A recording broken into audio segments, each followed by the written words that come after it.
let's see one examples in Thevenin's theorem. Here we need to find out the current flowing through 10 ohm resistor. Here two independent voltage sources are available.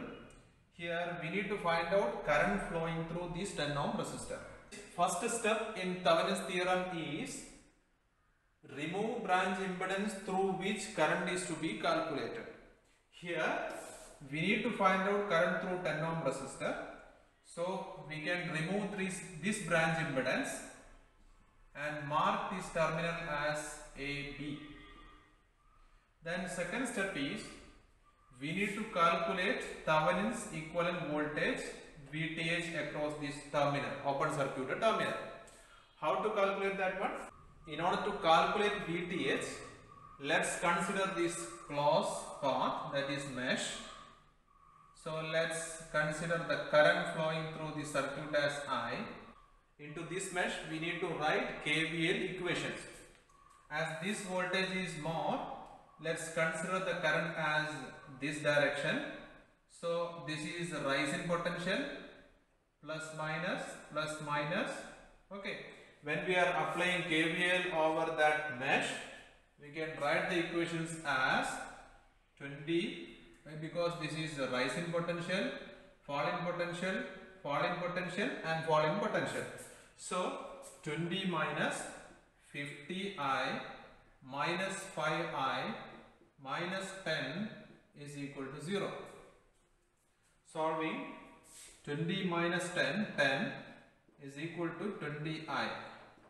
That is I is equal to 10 divided by 20, which is equal to 0.5 ampere.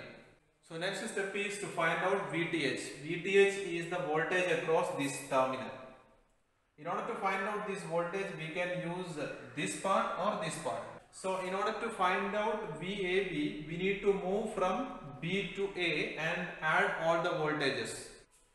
In this case, 10 volt, that is rise in potential, 10 plus, here also rise in potential, 5 into I.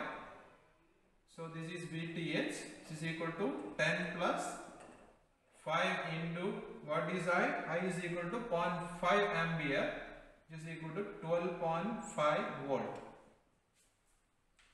Suppose we are going to consider this part. Again we need to move from B to A and add these voltage drops. So when we are considering this part, here rise in potential, when we are moving from B to A, 20 volt is rise in potential, 20. Here it is fall in potential, so 15I, which is equal to VTH.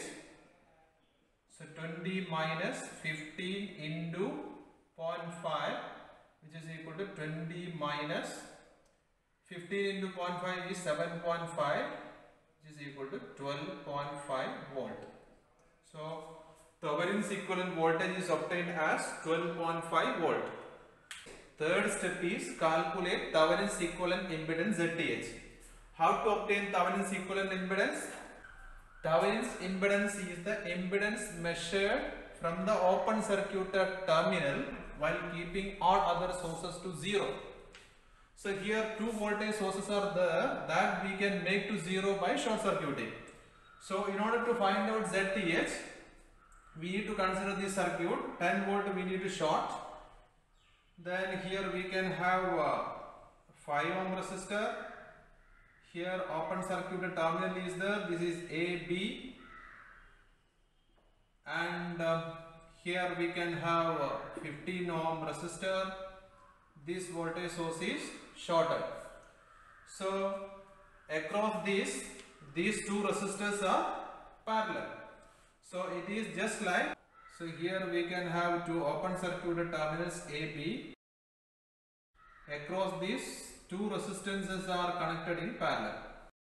That is 5 ohm and 15 ohm. So this part is known as ZTH. Here ZTH is equal to 5 into 15 divided by 20.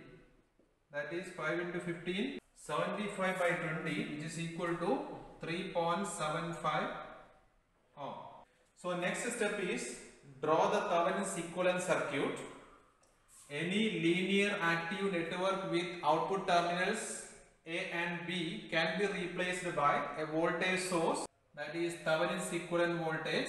Here it is obtained as VTH is equal to 12.5 volt in series with an impedance. Here the impedance is resistance, pure resistance. The resistance is obtained as 3.75 ohm.